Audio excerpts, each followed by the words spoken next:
नमस्कार दोस्तों, मैं सूरज लाल। आज आइए हम लोग बात करते हैं डेली करंट न्यूज के संदर्भ में। बेहद इम्पोर्टेंट टॉपिक है, जो कि बहुत इम्पोर्टेंट है। टॉपिक ये है कि आप हमारे पीछे देख रहे हैं सीरिया सिविल वार के संदर्भ में, कि कैसे जो है शुरू हुआ गृह युद्ध सीरिया में, और वहाँ पे सत्ता परिवर्तन हुआ, तख्तापलट हुआ, और बड़े पैमाने पर हिंसा भी हुई। वहाँ के राष्ट्रपति को, सीरिया के राष्ट्रपति को देश भी छोड़ना पड़ा। ठीक है, तो इस पूरे प्रकरण को समझने का प्रयास करते हैं। आइए देखते हैं। ठीक है, मामला बहुत ही सीरियस है। ठीक है, कि वहाँ पे युद्ध हुआ, एक गृह युद्ध हुआ, और देश के राष्ट्रपति को भी देश छोड़ना पड़ा, जाकर रूस में मॉस्को में शरण लेना पड़ा। ठीक है, ये इम्पोर्टेंट पहलू है। तो आइए समझने का प्रयास करते हैं इस बिंदु को।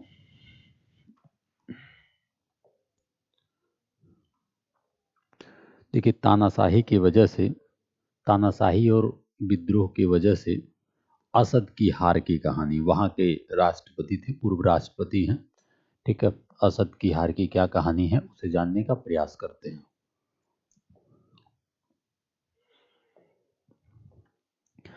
देखिए, मामला ये है कि सीरिया में आखिरकार विद्रोहियों ने, शुरू यहीं से है मामला, सीरिया में आखिरकार विद्रोहियों ने राष्ट्रपति बशर अल असद को मुल्क छोड़कर भागने को मजबूर कर दिया। ठीक है, मुल्क छोड़कर भागने को मजबूर कर दिया, और पिछले कई सालों से चल रहे इस भीषण युद्ध में असद की सत्ता के खिलाफ, जो वहाँ के पूर्व राष्ट्रपति थे, उनकी सत्ता के खिलाफ लड़ रहे विद्रोहियों ने सीरिया की राजधानी दमिश्क, जो वहाँ की राजधानी है दमिश्कस, ठीक है, और कई बड़े शहरों पर कब्जा कर लिया। बताया जा रहा है कि राष्ट्रपति असद हालात के बिगड़ते किसी, वो जो है अपने परिवार के साथ मॉस्को भागने से पहले वहाँ पे मॉस्को, रूस में उन्होंने शरण लिया है। ठीक है, ये इम्पोर्टेंट बात है कि रूस में जाकर उन्होंने शरण लिया है। ठीक है, क्योंकि आप जानते हैं जो रूस है वो जो पूर्व राष्ट्रपति रहे बशर अल असद, इनका एक समर्थक रहा है। इस मामले को भी समझने का प्रयास करेंगे। देखिए, जो सीरिया में लड़ाई का एक मामला है, असल में वो आप देखेंगे, जो गृह युद्ध का मामला है, मार्च 2011 में मैं बात कर रहा हूँ। सीरिया के दक्षिणी शहर दारा में सरकार विरोधी प्रदर्शन शुरू हुआ था। मार्च 2011 की बात है। 2024 यानी कि आप देख रहे हैं, बहुत पहले की बात है कि उस सरकार विरोधी प्रदर्शन 2011 में शुरू हुआ। तब से यह लड़ाई चल रहा है, और सरकार विरोधी प्रदर्शनकारियों ने कई सुधार करने की मांग की थी, और राष्ट्रपति बशर अल असद से इस्तीफा देने को कहा था। ये मामला 2011 से चलता आया है। ठीक है, लेकिन असद की सरकार ने इन प्रदर्शनों को ताकत के दम पर कुचलने की कोशिश की। ठीक है, वहाँ के जो पूर्व राष्ट्रपति हैं, जो वहाँ से अब तख्तापलट हो चुका है, मॉस्को चले गए हैं, इन्होंने क्या अपनी ताकत के दम पर वो कुचलने की कोशिश किया, जिससे लोगों में असंतोष और बढ़ गया। ठीक है, लोगों में असंतोष और बढ़ गया, और सरकार विरोधी प्रदर्शन सशस्त्र विद्रोह में बदल गया। ठीक है, सशस्त्र विद्रोह में बदल गया। आप देखेंगे कि आईएस ने 2014 में सीरिया और इराक के कई बड़े हिस्सों पर कब्जा कर लिया था। एक आतंकी संगठन है आईएस। ये लोग जो है सीरिया और इराक के कई बड़े शहरों पर ये लोग कब्जा कर लिए थे, जिससे यह युद्ध जो है और जटिल हो गया। इन लोग के कब्जा के बाद जो है ये जो गृह युद्ध का 2011 के बाद शुरुआत कहानी है, यह और जटिल होता चला गया। ठीक है, ये इंपॉर्टेंट बात है। ठीक है, ये बात आप समझ रहे हैं।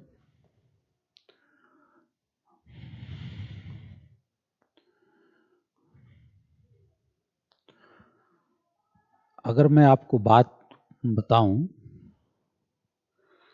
सीरिया के बारे में, तो आप जानते हैं कि सीरिया जो है, सीरिया, जहाँ की आधिकारिक भाषा अरबी है, ठीक है, सीरिया गणराज्य ये वहाँ का एक फ्लैग है, जो कि अरब, जो अरब है ना, अरब का एक अरब पेनिनसुलर है, अरब प्रायद्वीप है, उसी भाग में स्थित है। और इसके यह जो है आप देखेंगे कि दक्षिण पश्चिम एशिया का एक राष्ट्र है, जो दक्षिण पश्चिम एशिया है उसी का एक राष्ट्र है। अरब पेनिनसुलर में है, अरब प्रायद्वीप में है सीरिया, लेकिन ये दक्षिण पश्चिम एशिया का, अभी मैं मैप के माध्यम से आपको दिखाऊंगा कि दक्षिण पश्चिम एशिया का एक राष्ट्र है सीरिया। ठीक है, इसके पश्चिम में आप देखेंगे, इसके वेस्ट में ये सीरिया है, सीरिया के पश्चिम में आप देखेंगे लेबनान तथा भूमध्य सागर है, और इसके दक्षिण पश्चिम में आप देखेंगे, दक्षिण वेस्ट में आप देखेंगे तो इजराइल है, और दक्षिण में आप देखेंगे तो जॉर्डन है। ठीक है, पूरब में इराक है। ठीक है, उत्तर में देखेंगे तुर्की है। ऐसे महत्वपूर्ण देश है, और ये मध्य पूर्व का एक महत्वपूर्ण देश है।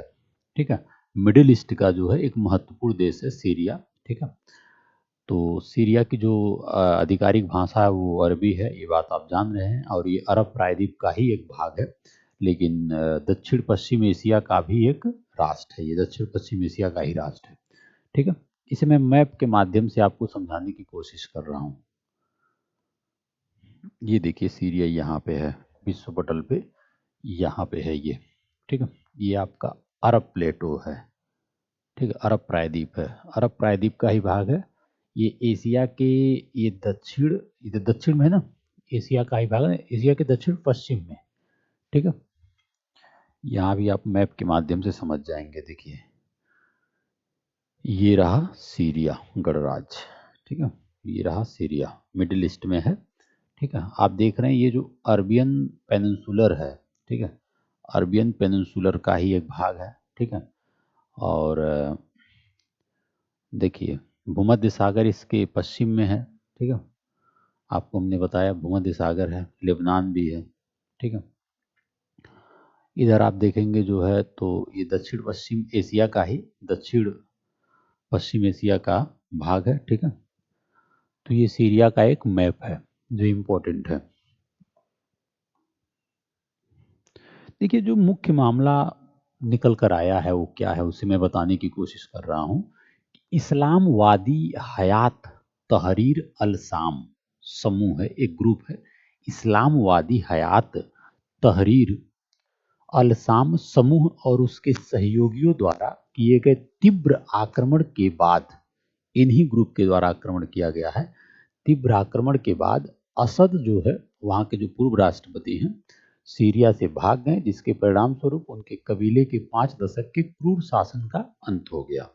ठीक है, इस प्रकार अब सीरिया में तख्ता पलट हो गया है, और सीरिया में जो पहले वहाँ विपक्ष में थे, तो सीरिया के नए अंतरिम प्रधानमंत्री मोहम्मद अल बशीर 10 दिसंबर 2024 को दमिश्कस में नए मंत्रिमंडल के रूप में जो है बैठक किए भी हैं।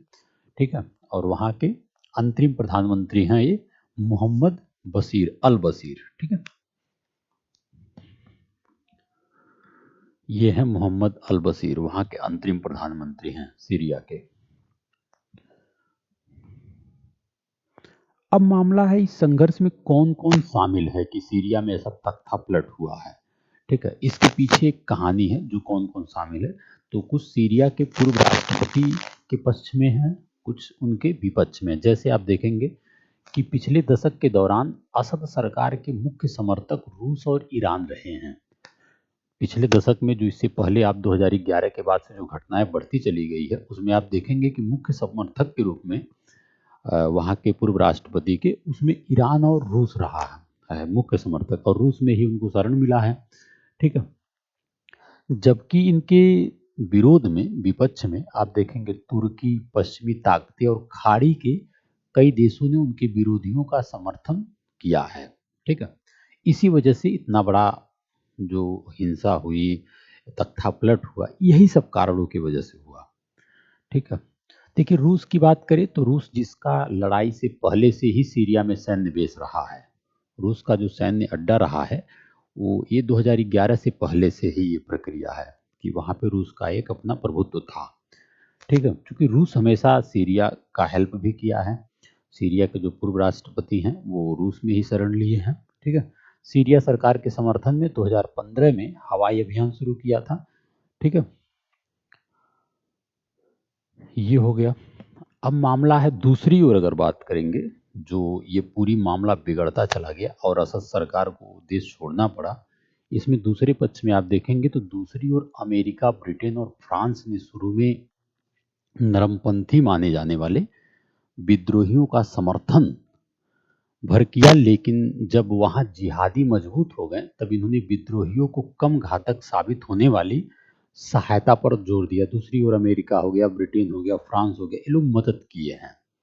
वहाँ के जो विद्रोही गुट हैं, जो तख्तापलट का काम किए हैं, ठीक है, उनका ये लोग हेल्प किए हैं। ठीक है। बात करेंगे, अमेरिका ने सीरिया की सरकार के खिलाफ वैश्विक गठबंधन का नेतृत्व भी किया है। तो अमेरिका की भूमिका आप जान ही रहे हैं कि अमेरिका ने सीरिया की सरकार के खिलाफ जो है वैश्विक गठबंधन का नेतृत्व किया है, और उसने 2014 से सीरिया में न केवल हवाई हमले किए अमेरिका ने, बल्कि वहाँ सेना भी तैनात की गठबंधन ने। ठीक है।